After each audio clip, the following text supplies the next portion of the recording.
इस दुनिया में हर व्यक्ति अपने मन से परेशान है, लेकिन चूंकि वो उसे देख नहीं पाता इसलिए दूसरे को परेशानी का कारण बताता है। जब भी तुम अपने टारगेट से बढ़कर काम करते हो उत्साह बढ़ता है, और जब भी तुम अपने टारगेट से कम काम करते हो उत्साह घटता है। डिसिप्लिन एक ऐसी चीज है जो कष्ट से ही आती है। डायरी मतलब डिसिप्लिन। तो ये काम करो, डायरी बनाओ और अपनी स्टेमिना को अपने हिसाब से आगे बढ़ाते चलो। तुमसे खेल रहा है और तुम उसको मजा दे रहे हो, तुमसे मजा ले रहा है, कभी तुमसे कह रहा है हिंदी रामधारी सिंह दिनकर बढ़िया। तुम्हें अपने उस मन को मजबूत करना पड़ेगा। वो तुम्हें बार बार भटका रहा है, उसे मजबूत करना है किसी भी कीमत पे।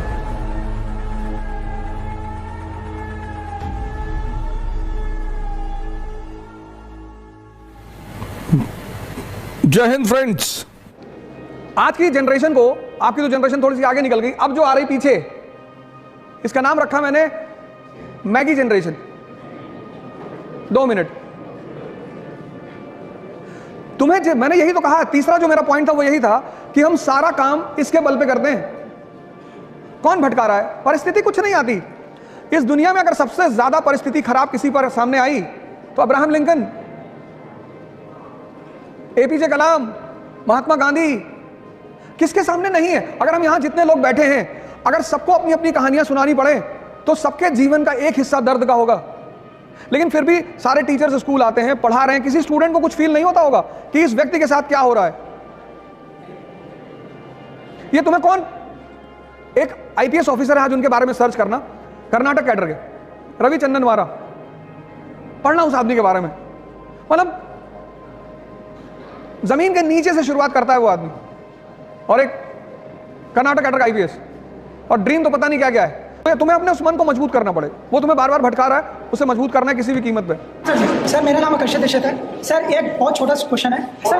हाँ, सेल्फ डाउटनेस कभी लगता है पहाड़ पर टाल डालेंगे दुनिया हिला देंगे, ताकत उठता नहीं कभी, तो कभी कभी ऐसा लगता है कि क्या हो, उसका बता। नहीं, तुम अपने आप को कब, आज तक कभी आंख बंद करके अपने आप को समझने की कोशिश की?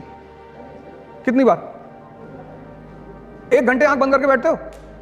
हाँ, मैंने सुन इस बात को, बहुत अच्छी बात है। कहता कभी कभी मन होता है कि पहाड़ उठा लेंगे, और कभी कभी पत्थर नहीं उठता हाथ से। कितनी अच्छी, कितनी ईमानदारी से ये आदमी बात कह रहा है। तो सुनो क्या होता है उसमें। ये जो तुम्हारा सबकॉन्शियस, ये जो सारा ये मन ही तो है। हाँ, वो ऐसे चलता है, ऐसे पैराबोला बनाता है, ऐसे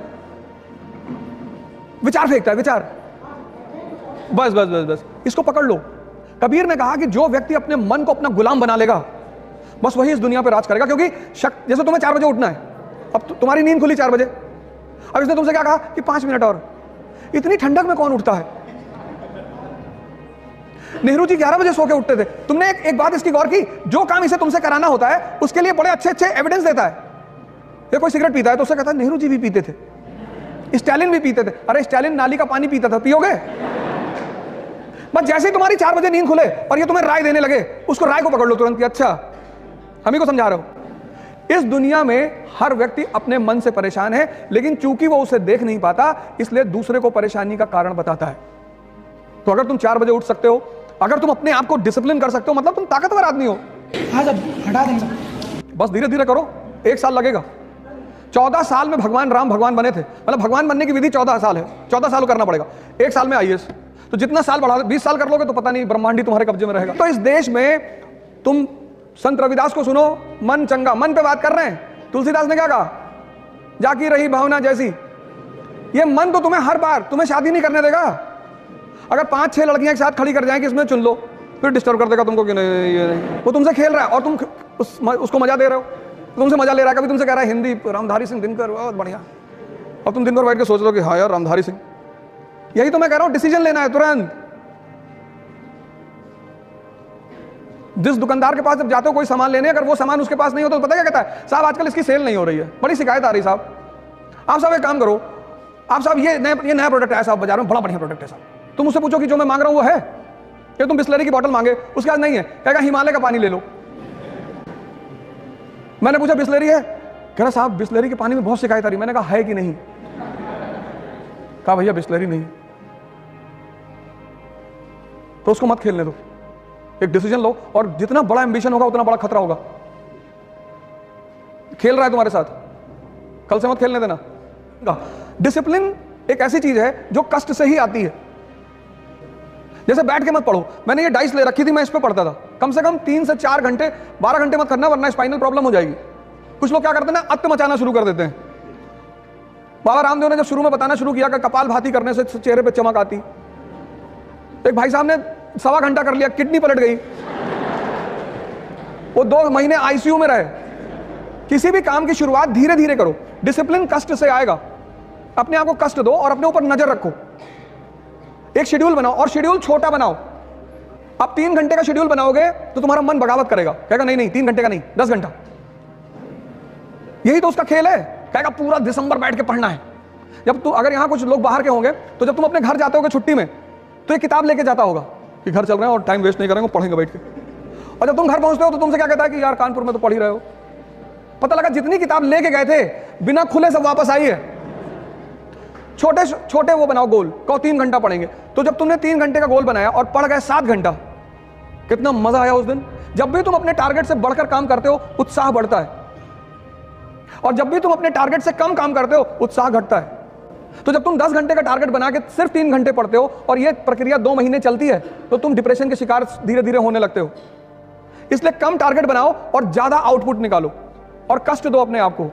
वही मैंने तब शब्द का इस्तेमाल किया क्योंकि वो तुम्हारी अचीवमेंट होगी, कोई कर नहीं पाएगा। वैसे बड़ी सारी संस्थाएं हैं जो डिसिप्लिन भी सिखाती, लेकिन उससे कोई फायदा नहीं। ये कि खुद को कंप्लीट कैसे करें और अपने आप को चैलेंज कैसे करें, क्यों हमें ही पता होता है कि हमारे प्लस पॉइंट क्या है, हमारी वीकनेस क्या है, तो हाउ टू चैलेंज आवरसेल्फ। देखो, अगर आज तुम्हें दौड़ने के लिए कहा जाए तो कितने किलोमीटर दौड़ जाओगी? 1। लेकिन क्या तुम्हारी क्षमता सिर्फ 1 किलोमीटर दौड़ने की है? नहीं, नहीं ना। अगर आज मैं तुमसे दौड़ने के लिए कहूं तो तुम सिर्फ 1 किलोमीटर दौड़ पाओगी, ऐसा तुम कह रही हो। लेकिन तुम्हारी क्षमता 50 किलोमीटर तक दौड़ने की है मिनिमम।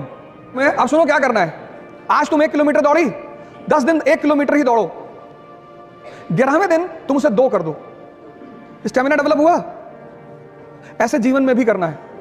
इस पे नजर रखने के लिए एक डायरी बगल में रखनी है। सीखने में टाइम लगता है, चाहे वो साइकिल चलाना सीखना हो और चाहे पढ़ना सीखना हो, उस टाइम तुम्हें देना ही पड़ेगा। साइकिल चला लेती हो? पहले दिन चलाने लगी थी? नहीं। जब तुम सीख जाओगी, अब तुम सीख गई तो हाथ छोड़ के भी साइकिल चला रही हो। एक डायरी अपने पास रखो और उस डायरी को भगवान की तरह पूजा करो उसकी। तुम्हारा शेड्यूल नहीं टूटना चाहिए। जैसे आज तुम्हें मूवी देखने जाना है तो तुम जाओ, लेकिन कल अगर तुम्हारा मूवी का शेड्यूल नहीं है तो भगवान भी अगर उतर के तुमसे कहे मूवी देखना जाना है तो तुम्हें नहीं जाना है। इसलिए बचपन में स्कूल में हमें एक बड़ी प्यारी चीज मिली थी, डायरी। डायरी मतलब डिसिप्लिन। तो ये काम करो, डायरी बनाओ और अपनी स्टेमिना को अपने हिसाब से आगे बढ़ाते चली जाओ।